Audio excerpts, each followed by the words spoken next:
또 어김없이 또 우리 명절인 설이 다가왔고요. 또 이 설을 통해서 참 좋은 것 같아요. 저는 옛날에는 좀 이상했는데 왜냐면 또 새해 처음부터 새해 복 많이 받으세요 또 하고 좀 지나서 또 같이 또 막 또 새해 복 많이 받으세요 하는 게 좀 어색했는데 생각을 해보니까 좋더라고요. 왜냐면 두 번씩 하잖아요. 그렇죠? 한 해가 시작되면 한 두 달 사이에 계속 서로에게 복을 빌어주는 이런 명절이 참 좋다 그런 생각을 하게 됩니다. 여러분 우리가 예수님을 믿으면 우리가 원하는 것이 있습니다. 당연히 예수를 믿고 복을 받는 것입니다. 그렇죠? 여러분 예수 믿으면 복 받죠? 네. 대답이 시원찮죠? 왜 대답이 시원찮습니까? 복을 진짜 받았나 안 받았나 헷갈리죠. 내가 원하는 복을 받나 안 받나. 네. 근데 이건 뭐 의심의 여지가 없어요. 우리가 예수를 믿으면 복을 받는다는 것은 저는 의심의 여지가 없다라고 믿습니다. 근데 무엇이 중요한 질문이냐면 복이 진짜 뭐냐라는 것이죠. 복이 진짜 뭐냐. 우리가 흔히 생각하는 복이 정말 진정한 복이냐 아니면 그 예수님이 즉 하나님께서 우리에게 주시는 복이 그 본질이 무엇인가 우리가 이 질문에 대해서 제대로 된 답을 해야 여러분 우리가 정말 예수를 믿으면 복을 받는다라고 담대하게 아멘할 수 있는 거예요. 그렇죠? 제가 예전에 그 아주 어릴 때 그 이제 신년이 시작되면 여러분 그 보통 뭐 중대형 교회들은 다 신년 축복성회 하잖아요. 딱 1월 1일부터 막 2박 3일 뭐 이렇게 하기도 2박 3일이 아니라 3일 뭐 이틀 이렇게 하는데 제가 예전에 그 저희 부모님을 따라서 그 신년 축복성회를 갔던 것 같아요. 이게 갔는데 그 예전에 이제 큰 교회 가면 이제 그 한복을 곱게 차려입으신 그게 뭐 구역장님들이나 뭐 지역장 집사님들이 다 오셔가지고 막 인사하시잖아요. 막 할렐루야, 뭐 승리하세요, 막 이게 인사하시고 하는데 그 새 신년상에 딱 가는데 이제 한복 곱게 차려입으시고 이제 인사를 하시는데 이렇게 인사하시더라고요. 새해 축복 많이 받으세요. 이렇게 얘기를 하시더라고요. 그러니까 새해 복 많이 받으세요. 약간 기독교 버전이죠, 그렇죠?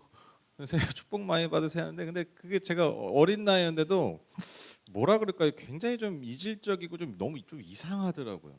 내가 교회를 오래 다녔지 뭐 당신만 뭐 계속 교회를 다녔던 아이지만 뭐 굳이 저렇게까지 표현을 하나? 그냥 복 많이 받은 사람들 굳이 뭐 저걸 기독교 표현 것처럼 새해 축복 많이 받으는데 그게 이렇게 막 정말 이렇게 좋게 들리진 않았어요. 왜 그런지 모르겠지만 왜 그럴까 생각해 보면 여러분 복을 축복으로 바꾼다고 여러분 그게 기독교적이 될까요? 그렇죠? 그냥 용어만 바꾼다고. 그러니까 뭔가 좀 우리가 흔히 쓰는 뭐 축복, 뭔가 이게 약간 종교적 언어로 바꾼다고 여러분 정말 복이 진정한 복이 될까? 여러분 예수님을 믿고 복을 받고 저는 복을 받아야 된다고 믿습니다. 복을 받아야 돼요 우리가. 그런데 여러분 우리 진정한 복이 무엇인지 즉 하나님이 우리에게 주시고자 하는 복이 무엇인지 우리가 분명히 알아야 된다라는 거예요. 다시 말씀드립니다.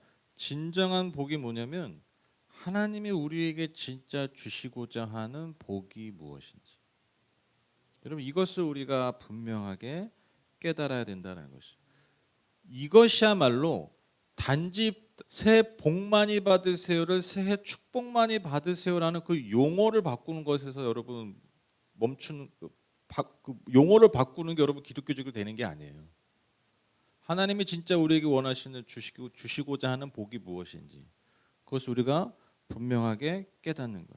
여러분 이것이 진짜 세상과 구별된 하나님 나라의 자녀들, 즉 우리가 받는 복의 본질이라는 것입니다. 제가 오늘 당연히 새해를 맞아서 여러분에게 어떤 말씀을 준비하겠습니까? 여러분의 삶에 복을 빌어주는 설교를 하겠죠. 그래서 제가 오늘 이 본문을 준비했습니다. 여러분 기대하십시오. 무려 8가지 복이 됩니다. 여러분 잘 아시는 팔복 이야기입니다. 8가지 복을 여러분에게 전해드리고자 합니다. 물론 이제 오늘 본문이 뭐 그런 본문들 있잖아요. 내 입을 넓게 열라 내가 채우리라. 뭐 이런 본문도 있고 뭐 내 시작은 미약하였으나 내 나중은 창대할 것이다. 이런 말씀도 있겠지만 저는 이런 말씀보다 정말 우리에게 진정한 복이 무엇인지 알려주는 그 의미가 오늘 이 이야기에 너무 잘 담겨 있다라고 믿습니다. 여러분 오늘 읽으신 이 본문은요, 예수님의 산상수훈이죠. 예수님께서 산에서 사람들에게 가르치셨던 그 아주 유명한 설교죠. 그 산상수훈의 시작인 팔복에 관한 말씀이에요. 즉 예수님께서 자신의 본격적인 사역을 시작하시고 많은 무리들에게 그분이 전하고자 하셨던 하나님 나라의 복음이 무엇인지, 하나님 나라의 복음, 즉 하나님께서 이 땅의 백성들에게 주시고자 했던 그 복이 무엇인지 설명하시는 그 출발, 그 시작의 선포라는 것이죠. 예수님은요, 여덟 가지 복을 말씀하시는데 이 여덟 가지의 복을 어떻게 말씀하시냐면 여덟 부류의 사람들에게 복이 있다고 말씀하세요. 첫 번째로 마음이 가난한 사람입니다. 마음이 가난한 사람들이 받는 복이 무엇입니까? 하늘나라가 그들의 것이다 라고 얘기해요. 여러분 마태복음은요 특별히 하늘나라라는 표현을 쓰는데 여기서 이게 하늘나라가 여러분 하나님 나라 같은 말이에요. 하나님 나라가 뭡니까? 또 우리가 흔히 얘기하는 천국이에요. 그러니까 하늘나라, 하나님 나라, 천국은 다 같은 의미예요. 그렇게 이해하시면 됩니다. 다시 말씀드리면 마음이 가난한 사람이 하나님 무슨 축복을 주신다고요? 하늘나라, 천국을 그들에게 주신다라는 것입니다. 슬퍼하는 사람에게 무엇을 주십니까? 하나님이 위로하실 것이라고 약속하십니다. 온유한 사람에게 무엇을 주십니까? 그들이 땅을 차지할 것이다 라고 이야기합니다. 네 번째로 의에 줄이고 목마른 사람은 하나님이 배부르게 하실 것이다 라고 말씀하시죠. 다섯 번째 자비한 사람에게는 또한 그에게 하나님의 자비가 있을 것이라고 약속하십니다. 여섯 번째로 마음이 깨끗한 사람은 그들이 하나님을 보게 될 것이다 라고 약속하시죠. 일곱 번째로 평화를 이루는 사람은 그들이 하나님의 자녀라 부르실 것이다 라고 약속하십니다. 마지막으로 여덟 번째 의를 위하여 박해를 받은 사람은 하늘나라 즉 천국이 그들의 것이다 라고 말씀하고 계십니다. 여러분 이 여덟 가지의 부류의 사람들에게 여덟 가지의 복이 약속되고 있는데 여러분 한번 잘 보십시오. 잘 한번 생각해 보세요. 아마도 여러분 눈치를 채셨겠지만 오늘 예수님께서 복이 있다라고 하신 모습은요. 그 모습의 사람들은요. 예나 지금이나 사실 우리가 생각하는 전형적인 저 사람 참 복이 있다라고 얘기할 수 없는 사람들이에요. 그렇죠? 여러분 가난한 사람, 슬픈 사람, 의를 위하여 박해받은 사람, 여러분 이 사람들이 복 있는 사람입니까? 또 여러분 온유한 사람 있죠. 의에 줄이고 목마른 사람 있죠. 자비한 사람, 마음이 깨끗한 사람, 평화를 이룬 사람. 여러분 이것이 세상적 기준으로 복 있는 사람의 모습입니까? 예나 지금이나? 그렇지 않죠. 저 사람 참 복 있다라는 사람 축에 들지 않아요. 우리에게서 사실 가장 중요한 복의 기준이 무엇입니까? 복을 측량하는 기준이 뭐예요? 결국 그가 소유하고 있는 거잖아요. 그가 가지고 있는 그것이 재물이든 명예든 그런 것들은 전혀 언급되고 있지 않아요. 즉 세상의 기준 뭐 예나 지금이나 똑같아요. 오늘날 더하죠. 어떠한 기준도 여러분 이 여덟 뿌리의 사람은요 흔히 말하는 복 있는 사람의 모습이 아니라는 것이죠. 오히려 세상에 공격당하고 세상으로부터 소외되고 세상으로부터 무시당하는 사람들이 이 여덟 부류의 사람들입니다. 즉 이것을 뒤집어 말하면 예수님께서는요 세상적 기준에 복 있는 사람이 아니라 하나님 나라의 기준으로 하나님의 복을 선포하신 거예요. 여러분 왜 예수님께서 이 세상적 기준에는 복이 없는 사람, 복이 없어 보이는 사람들에게 그들이 진정 복 있는 사람이라고 선포하셨을까요? 어떻게 이러실 수 있냐라는 거예요. 여러분 이유는 하나입니다. 그것이 무엇입니까? 바로 그러한 자들에게 하나님 나라의 복음이 전해졌기 때문에. 다른 이유가 아무것도 없어요. 즉 세상의 기준이 아니에요. 세상의 기준으로 복 있는 사람이 아니지만 하나님의 기준에 있어서 하나님의 복음이 이제 그들에게 전해졌기 때문에 또 그들이 그 하나님의 복음을 받아들였기 때문에 여러분 그들에게 뭐가 있는 거예요? 이제 정말 복이 있는 거예요. 여러분 팔복에 대한 가장 큰 오해가 뭐냐면요. 이것이 무슨 복을 받는 사람의 모습을 이야기하는, 즉 이것을 율법적으로 적용하게 하는 거예요. 그래서 내가 천국을 가려면, 내가 하나님을 보려면 뭐 마음이 깨끗해야 되고 마음이 가난해야 되고, 심지어 내가 막 좀 땅을 등기하고 싶어. 그럼 어떻게 해야 돼? 내가 온유해야 돼. 내가 참아야 돼. 그럼 내가 이 한국적 배경에서 옛날에 얼마나 여러분 땅이 지금도 중요하죠. 땅, 뭐 내 집, 이거 너무 중요했잖아요. 한국 사람들은.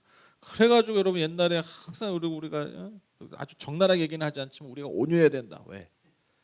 우리가 뭐 이 땅에 뭐라도 하나 등기하려면 진짜 이렇게 적용했다니까요. 그러니까 참아야 돼. 예수 믿으면. 왜? 뭐라도 얻으려면.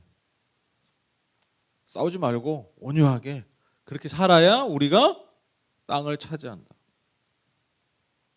이렇게 아주 원초적으로 적용한 적이 있어요. 지금도 그렇게 적용하는 분이 있나 모르겠어요. 여러분, 절대로 팔복은요, 복을 받기 위해서 우리가 행해야 되는 모습이 아니에요. 절대로 오해하시면 안 돼요. 내가 하늘나라에 가려면 내가 마음이 가난해져야 돼가 아니에요. 이미 그러한 자들, 그렇게 세상으로부터 복이 없다라고 여겨지는 자들에게 전해지는 하나님 나라의 복음, 그 복을 선포하신 거지 복을 받는 기준을 얘기하는 게 아니라는 거. 즉 예수님이 또 다른 율법을 주신 게 아니에요. 이걸 분명히 인지하셔야 됩니다. 예수님은 율법을 전하러 오신 게 아니라 하나님 나라의 복음을 선포하러 오셨다라는 거예요. 그래서 다시 말씀드리면 이게 굉장히 중요한 건데, 이 팔복은요, 너희들이 복을 받으려면 이렇게 해야 된다라는 복을 받기 위한 겉면이 아니라 사실 복 없는 자들을 향한 복의 선포예요. 기억하십시오. 세상적 기준에서 복 없는 자들을 향한 진짜 복의 선포.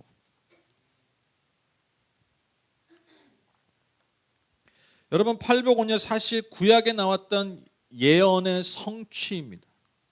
구약에서 이미 약속하고 있는, 즉 가난하고 슬퍼하고 온유하고 자비하고 마음이 깨끗하고 평화를 이루며 의를 위하여 핍박받는 자들을 위한 하나님의 약속과 축복의 말씀들의 그 구약의 예언의 성취예요. 대표적인 게 여러분 이사야 61장 1절 2절 말씀입니다. 주님께서 나에게 기름을 부으시니 주 하나님의 영이 나에게 임하셨다. 주님께서 나를 보내셔서 가난한 사람들에게 기쁜 소식을 전하고 상한 마음을 싸매어주고 포로에게 자유를 선포하고 갇힌 사람에게 석방을 선언하고 주님의 은혜의 해와 우리 하나님의 보복의 날을 선언하고 모든 슬퍼하는 사람들을 위로하게 하셨다. 이게 여러분 이사야에 예언된 그 메시아에 대한 예언 아닙니까? 이것이 예수님을 통해서 성취된 거잖아요. 즉 이 예언의 선포라는 거예요. 이 예언의 성취라는 것이죠.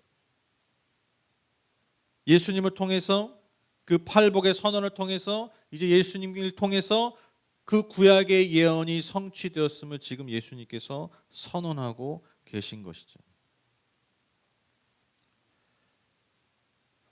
여러분, 다 우리가 이 복을 받고 있습니다. 이게 중요합니다.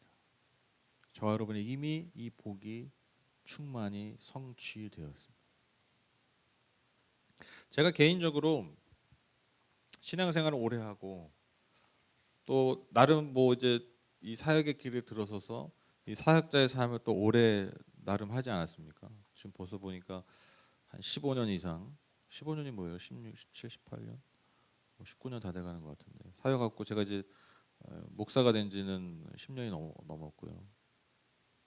또 담임 목사로 지금 사역한 지는 6, 7년 돼가나요?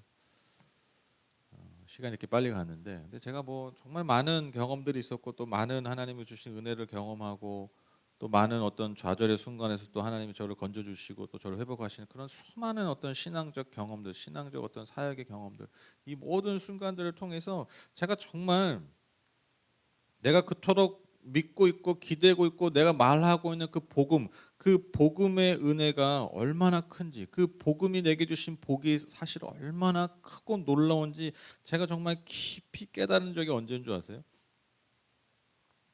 막 신학교에서 막 신학을 막 열심히 공부할 때, 어떤 예배에서 뭐 엄청난 은혜를 받을 때, 뭐 제가 어디 사역 때 나가서 뭔가 뭐 대단한 어떤 성취를 이뤘을 때, 여러분 그런 순간이 아니었어요. 제가 정말 하나님의 은혜와 그 복음의 은혜를 깊이 깨닫는, 지금 내가 하나님 앞에 얼마나 큰 은혜와 복을 받고 살고 있는가를 느낀 적이 언제냐면요, 여러분 장례식 때예요. 장례식 때. 제가 한 해에만 장례 예배를 3번을 집례한 적이 있어요. 일주일에 2번 한 적이 있었어요. 한 번. 그해 제가 장례 집례만 3번. 장례 집례하면은 예배를 보통 3번 드려주거든요. 정말 좀 속된 말로 하면 기가 빨립니다. 저는 이 설교문을 다 작성해요. 처음부터 끝까지. 보여드려요? 근데 이제 다 작성하지만 중간중간에 소위 말하는 애드립을 넣는 거죠. 그렇죠? 그러면 이제 설교가 길어지는 건데, 이제 그 전체적인 내용을 다 씁니다, 저는.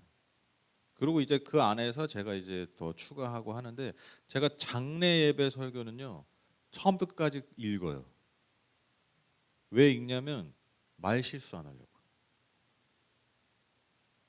행여 내가 애드립 하다가 혹시 고인 또는 그 유족들에게 제가 혹시나 결례를 범할 수도 있기 때문에 함부로 얘기하지 않기 위해서, 제가 되게 싫어하는 방식이거든요. 사실 제가 설교할 때 그 설교만 계속 읽는 분들 되게 싫어하거든요. 좀 답답해서. 근데 제가 장례 예배는 그렇게 해요. 제가 왜 이렇게 예민하게 하냐면, 인간이 가장 힘들고 절망스러운 순간이거든요. 우리가 생을 살면서 사랑하는 자들을 떠나보내는 그 순간은 정말 힘든 순간이고, 정말 어떻게 말로 표현할 수 없는 순간이잖아요. 제가 그때 말을 함부로 해서는 안 된다라는 그 생각이 제가 설교문에 그대로 녹아져요. 그냥 거의 읽습니다.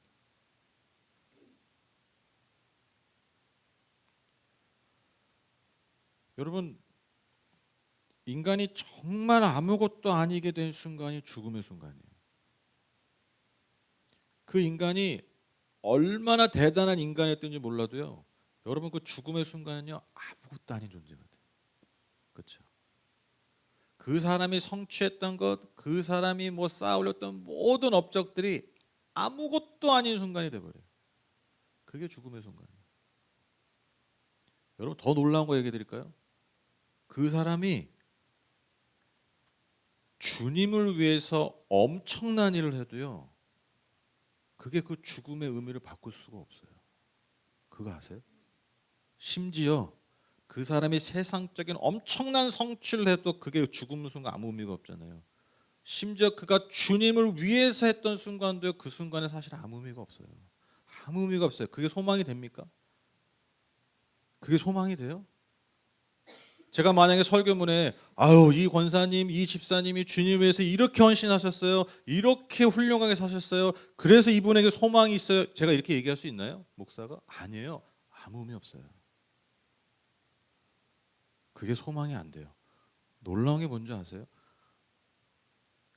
모든 인간이 가장 절망하고 아무것도 아닌 순간, 모든 것이 소망이 안 되는 그 순간에 오직 주님이 우리를 위해 해주신 일만 소망이 돼요. 그게 복음이에요. 그게 십자가예요. 십자가 무엇입니까? 우리 인간을 위해 하나님의 아들이 해주신 일이잖아요. 하나님의 아들이 우리를 위해서 대신 생명을 주신 일이잖아요. 여러분 이것만 그 고인에게, 유족에게 희망과 소망이 되더라고요. 담대하게 제가 얘기할 수 있어요. 그거. 제가 엄청 말 조심한다고 그랬잖아요. 근데 이것만큼은 자신 있게 얘기할 수 있더라고요. 자신 있게 선포할 수 있더라고요. 어줍지 않은 위로가 아니라 아이고 힘드시죠, 이게 아니라 정말 하나님이 그 예수 그리스도가 우리를 위해 해주신 일만 정말 그 고인에게 소망이 되고 그 유족에게 희망이 될 수 있음을, 여러분 제가 이 장례식장에서 절절하게 느껴요. 왜냐하면 여러분 그 목사가 좀 가혹합니다. 말을 많이 해야 돼요. 특히 그 장례식장에서. 이게 진짜 힘든 거 아세요? 그냥 뭐 이렇게 그냥 위로해주고 하면 되잖아요. 예를 들면.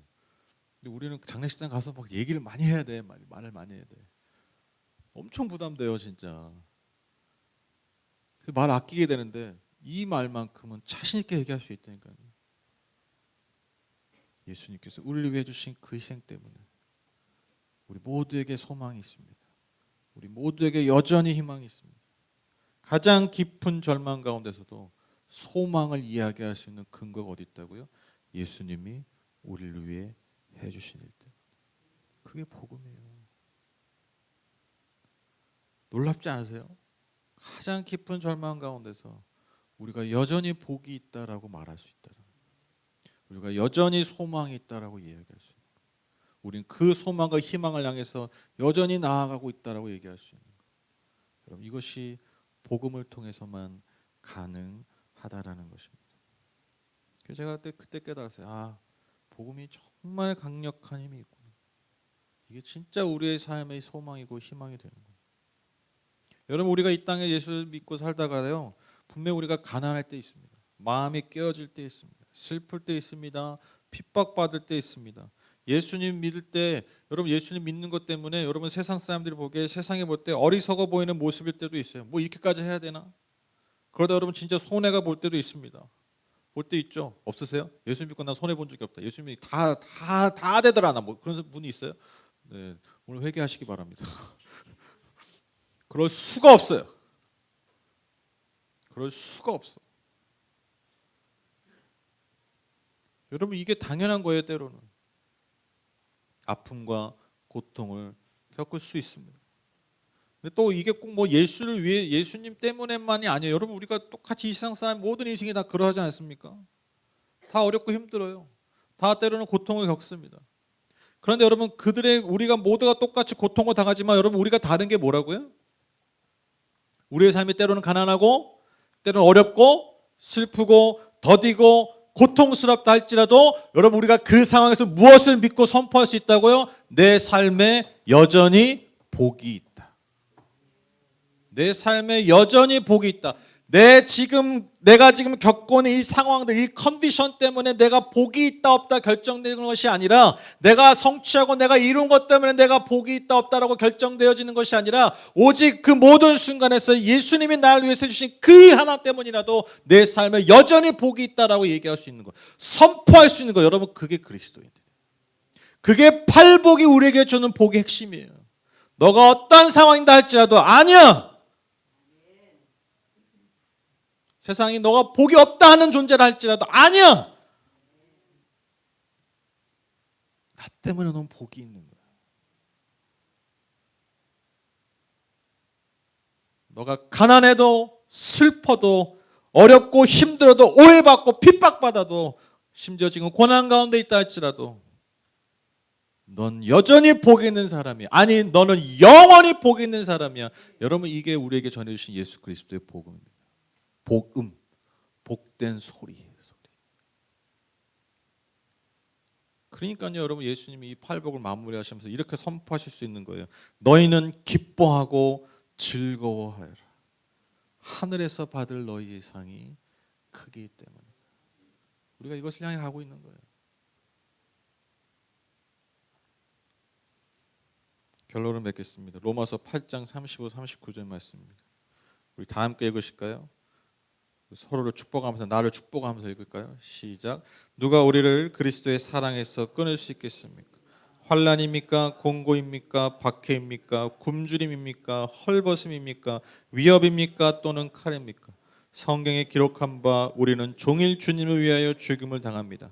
우리는 도살당한 양과 같이 여김을 받았습니다 한 것과 같습니다.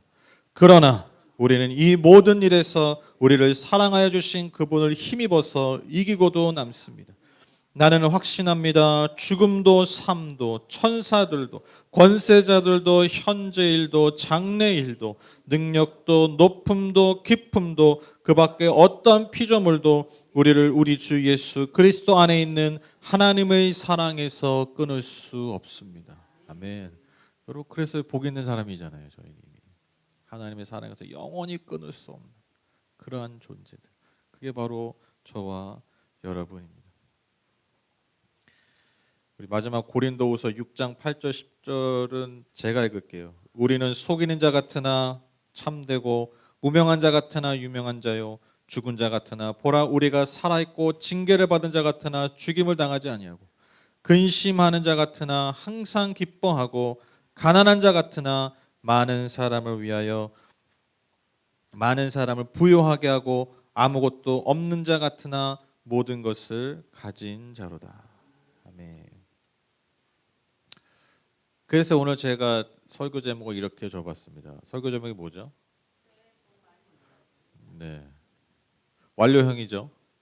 네, 이미 완료형이에요. 새해 복 많이 받으세요. 기원하는 게 아니라 여러분 우리가 다시 한번 확인하는 거예요. 우리는 이미 하나님의 복을 받은 사람들입니다. 아멘이시죠? 네, 오늘 말씀은 우리 서로 그렇게 인사하면서 축복하면서 마쳤으면 좋겠습니다. 우리 좌우 앞뒤 분들에게 그렇게 인사하시죠. 새해 인사하시죠. 새해 복 많이 받았습니다. 같이 인사하시죠. 새해 복 많이 받았습니다. 네, 새해 복 많이 받았습니다. 네, 새해 복 많이 받았습니다. 네. 우리를 향하신 하나님의 그 영원한 사랑, 그 복음을 우리의 마음에 늘 중심에 품고 여러분 어떠한 상황에서도 내가 복된 사람임을 이미 복 있는 존재임을 여러분 잊지 마시고 여러분 우리에게 허락해 주신 2024년을 넉넉하게 기쁨으로 살아가시는 저와 여러분 되셨으면 좋겠습니다. 아멘.